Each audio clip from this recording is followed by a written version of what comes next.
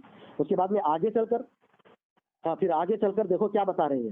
امام مزنی کا قول نقل کرتے ہیں۔ امام مزنی رحمۃ اللہ علیہ کہتے ہیں اپنے خلاصے کے شروع میں کہا کہ میں نے یہ خلاصہ امام شافعی رحمۃ اللہ علیہ کے علم سے لیا اور ان سے قول کے معنی میں سے کیا کہ جس سے وہ چاہتا ہے کہ اللہ کا کوئی قرب نہیں ہوتا اس کو اس کی تقلید اور دوسروں کی تقلید کرنے سے منع کرتا ہوں۔ اگر اللہ سے قرب حاصل کرنا ہے تو کیا کرنا ہے؟ روک رہے ہیں کہ دوسروں کی بھی تقلید سے روک رہے ہیں، اپنی بھی تقلید سے روک رہے ہیں، کس لیے کہ اللہ کا قرب اسے حاصل نہیں ہوتا ہے۔ اس کے بعد میں تقلید کے باطل ہونے کے سب سے واضح دلیل بتا رہے ہیں، وہ کون؟ امام سیوطی لکھ رہے خود کہ تقلید کے باطل ہونے کی سب سے واضح دلیل وہ ہے جو عمر نے لکھی ہے کہ میں اس کتاب سے فیصلہ کروں گا، اور اگر یہ اللہ کی کتاب میں نہیں تو اللہ کے رسول کی سنت میں دیکھنا، اور سلف صالحین کا یہی راستہ ہے۔ اور ابن مسعود رضی اللہ تعالیٰ نے کہا کہ تم جو ہے رضی اللہ تعالیٰ سے ثابت ہے کہ تقلید کرنا حرام ہے۔ یہ کون لکھ رہے ہیں؟ امام سیوطی لکھ رہے ہیں کہ ابن مسعود رضی اللہ تعالیٰ سے ثابت ہے تقلید کرنا حرام ہے۔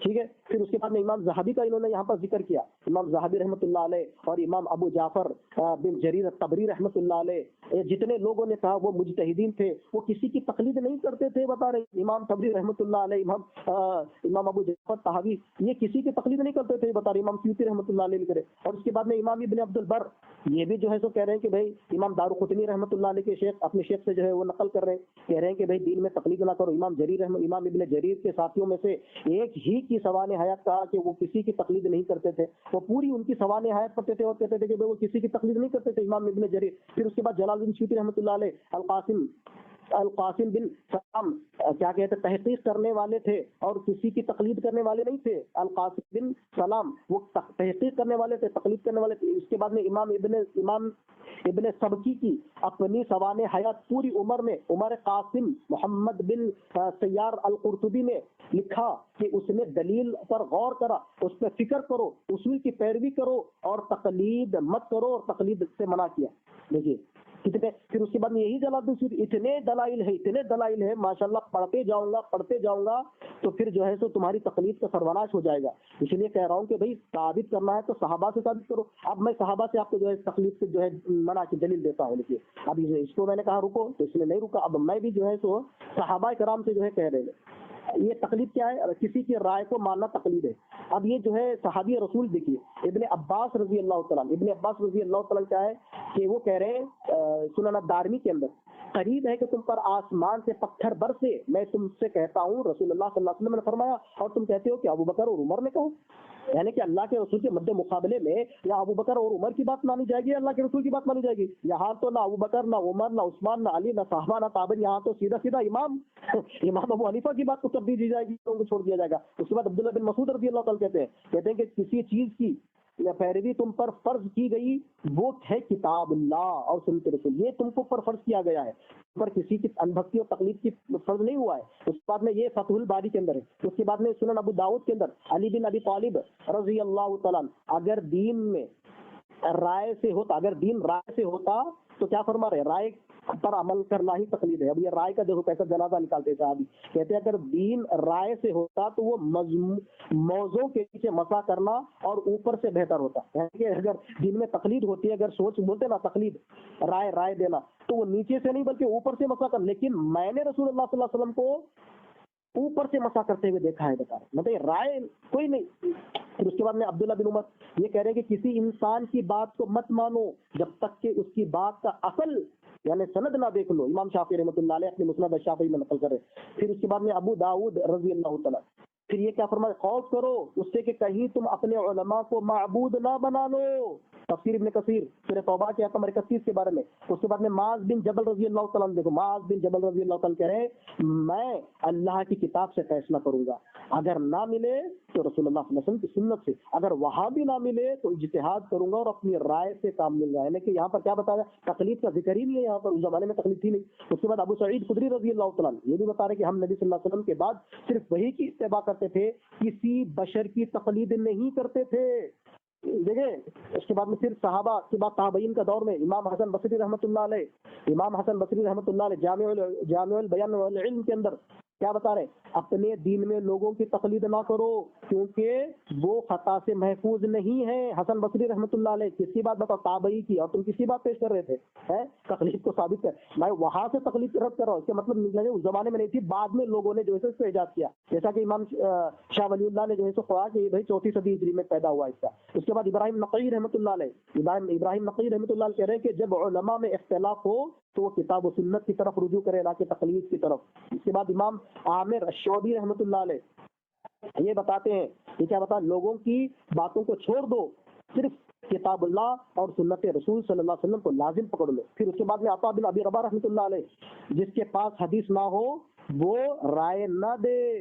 اس کے بعد مجاہد بن جبیر رحمۃ اللہ علیہ یہ بھی تابعی ہے، یہ کیا کر کے ہم ہر مسئلے میں قرآن و سنت کی طرف، قرآن و حدیث کی طرف رجوع کرتے تھے، کسی انسان کے قول کی پیروی نہیں کرتے تھے۔ دیکھیں پھر اس کے بعد میں سعید بن جبیر یہ کیا فرمایا، صرف وہی بات قبول ہے جو نبی صلی اللہ علیہ وسلم سے صحیح احادیث سے ثابت ہو۔ ٹھیک ہے، کتنے آپ کو دلائل پیش کر سکتا ہوں میں، جو کہ ماشاءاللہ پڑھتے پڑھتے جو ہے سو تھک جاؤ گے، اتنے دلائل موجود ہیں۔ اب مجھے ثابت کرو، اپنے آپ کو پہلے مقلد ثابت کرو کہ تم کس مسئلے میں تقلید کرتے ہو، یا پھر جو ہے تو اپنے آپ اپنے امام سے تقلید کو ثابت کر دو۔ چلو ہو گیا۔ ہاں تو سامعین حضرات، جیسے کہ ان نے جتنی بھی دلیلیں بتائی اور جتنی بھی باتیں کی، تو الحمدللہ ہم ان کا خلاصہ پیش کریں گے۔ جیسا کہ میں نے کیا کہا تھا، میں نے کہا تھا یہ جو تقلید کا رد بتا رہے ہیں، تو یہ کون سی تقلید کا رد ہے، انہوں نے یہ نہیں بتایا۔ حضرت عبداللہ ابن مسعود رضی اللہ تعالیٰ عنہ والی جو میں نے بات بتائی تھی، اس کے اندر جو تقلید کا رد ہے، جیسا کہ صحیح بخاری کی حدیث شریف ہے، عبداللہ ابن عمر رضی اللہ عنہ نے فرمایا کہ یہ خارجی بدترین قوم ہے اور یہ مسلمانوں پہ وہ آیتیں چسپاں کرتے ہیں، فٹ کرتے ہیں جو مشرکین پہ لازم ہوئی۔ تو پتہ چلا کہ ایسے لوگوں کی بات ماننا دین میں یہ تقلید ہوئی، کیونکہ ان لوگوں کی باتیں جو مانے گا وہ ان کی اتباع کرے گا، اتباع کو تقلید کہتے ہیں۔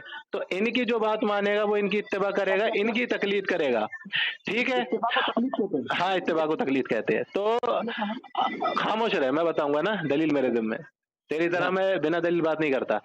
تو پتہ چلا کہ خارجیوں کی اتباع اور ان کی تقلید کرنے والا جہنم میں جائے گا۔ حضرت عبداللہ ابن مسعود رضی اللہ تعالیٰ عنہ کی یہ جو اس نے دلیل دی ہے، اس نے یہ بتایا ہی نہیں کہ وہ کس تقلید کا انکار کر رہے ہیں، یعنی کہ ان لوگوں کی اتباع کرنے کا انکار کر رہے ہیں جو دین سے پھرے ہیں، یا پھر ان کی اتباع دین میں کرنے کا انکار کر رہے ہیں، تقلید، یا پھر ان کی کہ جو دین میں ہے۔ یہ حدیث شریف ہے، نبی کریم صلی اللہ علیہ وسلم نے ارشاد فرمایا، سنن ترمذی اور 2165، نبی کریم صلی اللہ علیہ وسلم نے ارشاد فرمایا کہ تم جماعت کی پیروی کرو، لازم پکڑو، اکیلے انسان کے ساتھ شیطان ہوتا ہے۔ کیا فرمایا؟ اکیلے انسان کے ساتھ شیطان ہوتا ہے۔ تو اب جو وہابی ہے، اب اس کا یہ دعویٰ ہے کہ بغیر قرآن اور حدیث کسی کی بھی بات کو ہم نہیں مانیں گے۔ اگر کسی میوٹ کر لے بھائی، میوٹ کر لے، اگر ہم کسی کی بھی بات کو مانیں گے تو یہ تقلید ہو جائے گی، ٹھیک ہے؟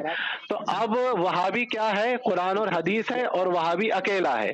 اس کو اپنی عقل سے سمجھنے کے لیے نبی کریم صلی اللہ علیہ وسلم نے کیا فرمایا کہ جماعت کو لازم پکڑو، اکیلے انسان کے ساتھ شیطان ہوتا ہے۔ جماعت کو لازم پکڑو، اکیلے کے ساتھ شیطان ہوتا ہے۔ تو ان لوگوں نے کیا کام کیا؟ جماعت کا کیا انکار۔ انہوں نے کہا کہ ہم ان سب کی بات نہیں مانیں گے جو قرآن اور حدیث کی دلیل نہیں دے گا، یعنی کہ محدثین اور صحابہ کرام، اجماع قیاس جو بھی ہیں، سلف صالحین، کسی کی نہیں مانیں گے، صرف قرآن و حدیث۔ تو یہ ہے، اور ان کے ساتھ ہے شیطان۔ تو حدیث شریف کے مطابق یہ ہوئے شیطان کے ساتھی۔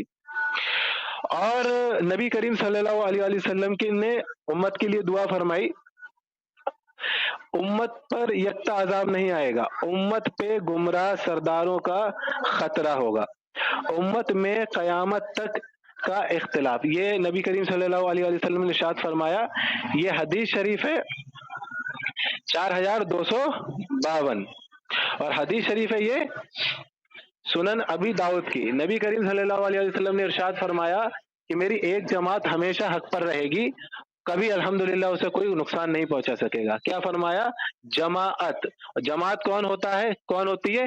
وہ ہوتی ہے جماعت جو کسی امام سے جڑی ہو یا پھر اپنے سردار سے جڑی ہو. جو سردار سے الگ ہوتی ہے وہ جماعت نہیں ہوتی، وہ فرقہ ہوتا ہے، فرقہ ہوتا ہے، جیسے کہ غیر مقلد وہابی ہوتے ہیں. تو پتہ چلا نبی کریم صلی اللہ علیہ وسلم نے کیا فرمایا ہے کہ جماعت کے ساتھ رہو. ٹھیک ہے. اور نبی کریم صلی اللہ علیہ وسلم نے ارشاد فرمایا، یہ سنن ترمذی کی حدیث شریف ہے 2165. نبی کریم صلی اللہ علیہ وسلم نے فرمایا ایمان والوں کی جماعت کے ساتھ، ایمان والوں کی جماعت کے ساتھ رہنا. کیا فرمایا نبی صلی اللہ علیہ وسلم نے؟ ایمان والوں کی جماعت کے ساتھ رہنا. اور یہاں اللہ رب العزت ارشاد فرماتا ہے سورہ نساء کی آیت نمبر 115 میں بھی، کیا فرماتا ہے؟ جس نے مومنین کا راستہ چھوڑا اس کو ہم جہنم میں داخل کریں گے. اور یہ حدیث شریف ہے مسند احمد کی، حدیث شریف ہے 114. اس میں ہے کہ جماعت کو لازم پکڑ لو. ٹھیک ہے. کیا فرمایا؟ جماعت کو لازم پکڑ لو. اور یہ بخاری شریف کی حدیث شریف ہے. نبی کریم صلی اللہ علیہ وسلم نے ارشاد فرمایا کہ جب تم دیکھو کہ مسلمانوں میں اختلاف ہو گیا ہے تو تم مسلمانوں کی جماعت کے ساتھ اس کے امام کے ساتھ ہو جانا. کیا فرمایا؟ کہ جب تم دیکھو کہ مسلمانوں میں اختلاف ہو گیا ہے تو تم جماعت کے ساتھ اس کے امام کے ساتھ ہو جانا. یہ نہیں کہا کہ تم اپنی عقل سے قرآن اور حدیث کو سمجھنا، یہ کہا کہ اس کے امام کے ساتھ ہو جانا. ٹھیک. اور یہ حدیث شریف سنن ترمذی کی ہے جو کہ 2165 ہے. صحابہ کرام فرماتے ہیں ہمارے درمیان نبی کریم صلی اللہ علیہ وسلم کھڑے ہوتے تھے اور آپ صلی اللہ علیہ وسلم نے فرمایا میں تمہیں اپنے صحابہ کی پیروی کی وصیت کرتا ہوں، پھر ان کے بعد آنے والوں کی، پھر ان کے بعد آنے والوں کی. ٹھیک ہے. یعنی تابعین، صحابہ، تابعین، طب تابعین، امام اعظم رحمۃ اللہ تعالی علیہ تابعین ہے. تو نبی کریم صلی اللہ علیہ وسلم نے جن کا حکم دیا ہے کہ ان کی پیروی کرو، ان میں امام اعظم رحمۃ اللہ علیہ بھی آتے ہیں. اور نبی کریم صلی اللہ علیہ وسلم نے ارشاد فرمایا، بخاری شریف کی حدیث شریف ہے کہ تم جماعت کے امام کے ساتھ ہو جانا. تو الحمدللہ ہم جماعت کے امام ہی کے ساتھ ہیں. اور سنیں، اب آتی ہے ان نے جو بھی باتیں کی تھی، اب ہم الحمدللہ اس کو واضح کریں گے. ان نے کہا کہ علامہ جلال الدین سیوطی رحمۃ اللہ علیہ نے فرمایا تقلید کا انہوں نے رد کیا. سب سے پہلی بات کیا انہوں نے اپنی کتاب میں یہ کہا کہ امام اعظم، امام احمد ابن حنبل اور امام شافعی، امام مالک، ان میں سے جو کوئی ان میں سے کسی کی تقلید کرتا ہے تو وہ گمراہ ہے یا کافر ہے یا مشرک ہے، جو وہابی کہتے ہیں. کہا؟ نہیں کہا. انہوں نے کہا کہ جو لوگ ان کو اپنا کیا بنا لیتے ہیں؟ پیغمبر بنا لیتے ہیں. جیسے کہ مثال سمجھے کہ جیسے کہ اگر ہماری مسجد کے امام ہیں، اب اس مسجد کے امام کو ہم نبی سمجھ کے ان کی پیروی کریں یا ان کے پیچھے نماز پڑھیں تو یہ تو صاف سا غلط ہے. پوری جماعت اس چیز کو کہتی ہے کہ تقلید ناجائز ہے، حرام ہے. لیکن کون سی تقلید؟